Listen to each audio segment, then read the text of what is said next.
நமக்கு பின்னாடி பேசுறதை பத்திலாம் நம்ம கவலைப்படவே கூடாதுங்க. அவங்கள விட நம்ம 2 அடி முன்னாடி இருக்கோன்றதை நினைச்சு பெரும் போட்டுக்கிட்டு போயிட்டே இருக்க வேண்டியதுதான். என்னுடைய beginning stage. Welcome to RKR channel. Tamil சினிமாவில் வந்து கீதா கோவிந்த் மூலமாக வந்து தெலுங்கு சினிமாவில் வந்து பிரபலமான நம்ம ராஷ்மிகா மந்தன் அவருடைய நடிப்பில் வெளிவர இருக்கும் இந்த கேர்ள் ஃப்ரெண்ட் படத்தோட டீசர் ரிவ்யூ தான் இந்த வீடியோவில் பார்க்க போகிறோம். அதுக்கு முன்னாடி நம்ம சேனலுக்கு இப்போ தான் முதல் வரீங்கன்னா மறக்காமல் கீழே இருக்க ரெட் கலர் சப்ஸ்கிரைப் பண்ணி வைக்குங்க. வாங்க வீடியோக்குள்ளே போகலாம். இந்த படத்தோட டீசர் வந்து டைட்டிலுக்கு ஏற்ற மாதிரி இந்த கேர்ள் ஃப்ரெண்டு ஒரு லவ் கதையை வச்சு ஒரு படமாக வந்து மேக் பண்ணியிருக்காங்க. நம்ம டேரக்டர் ராகுல் ரவிச்சந்திரன் அவருடைய இயக்கத்தில் அந்த படம் வந்திருக்கு. மெயினான ரோலில் வந்து ராஷ்மிகா மந்தன், கௌஷிக் மந்த்ரா, தேவேஷா ஷெட்டி இவங்க 3 பேர் தான் மெயின் ரோலாக லீடிங் ரோலாக வந்து இந்த டீசரில் காட்டுறாங்க.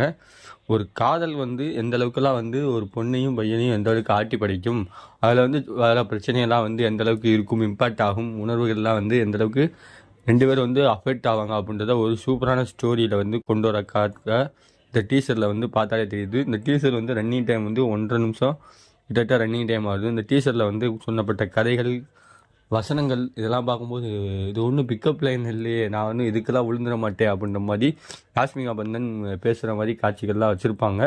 ராஷ்மிகா பந்தனை பற்றி சொல்லி ஆகணும். தமிழ் சினிமாவில் வந்து விஜய் மூலமாக வந்து அறிமுகமானாங்க வாரிசு படத்தில். இப்போ வந்து நேஷ்னல் கிரஷ்லேருந்து வேறு லெவலில் போயிட்டாங்க. இப்போ ரீசெண்டாக அந்த புஷ்பா 2 படத்தில் வந்து அவங்களுடைய ஆக்டிங் வந்து எனக்கு acting wise okay, but dance இந்த கிளாமரைஸ் வந்து ரொம்ப மொக்கையாக இருந்துச்சு.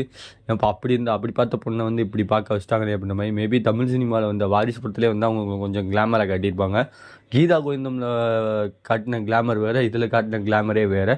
அந்தளவுக்கு நடிச்சிருக்காங்க. ஆனால் கேர்ள் ஃப்ரெண்டு மூவியில் அந்தளவுக்கு கிளாமர் இருக்காதுன்னு நான் நம்புகிறேன். ஏன்னா டீசரில் வந்து அந்தளவுக்கு காட்சிகள் எதுவுமே இல்லை. மேபி படம் வந்தால் தான் தெரியும் படத்தோட எதுவும் கிளாமர் காட்சிகள் வச்சுருக்காங்களா, இல்லை 18+ அடல்ட் கண்டென்ட் எதுவும் வச்சுருக்காங்களான்னு பார்த்தா தான் தெரியும். கேர்ள் ஃப்ரெண்ட் டீச்சரை பார்க்கும்போது ஒரு காதல் கவிதை, அதாவது கிட்டத்தட்ட நம்ம 3 படத்தை பார்த்த மாதிரி, 3 படத்தும் அந்த மாதிரி ஒரு லவ் ஸ்டோரியை பார்த்த மாதிரி இருக்கும்னு நான் எதிர்பார்க்குறேன். ஜெயம் படத்தையே வந்து கொஞ்சம் லேட்டஸ்ட் வெர்ஷனாக வந்து இப்போ பார்த்த மாதிரி இருக்கும்னு நான் எதிர்பார்க்குறேன். உங்களுக்கு என்னென்ன தோணுச்சுன்னா மறக்காமல் கமெண்ட் பாக்ஸில் கமெண்ட் பண்ணுங்கள். அடுத்த ஒரு மூவி ரிவ்யூ வீடியோ சந்திக்கிற வரை உங்களிடம் விடைபெறும் உங்கள் ஆர்கேஆர். பாய் விவாஸ்.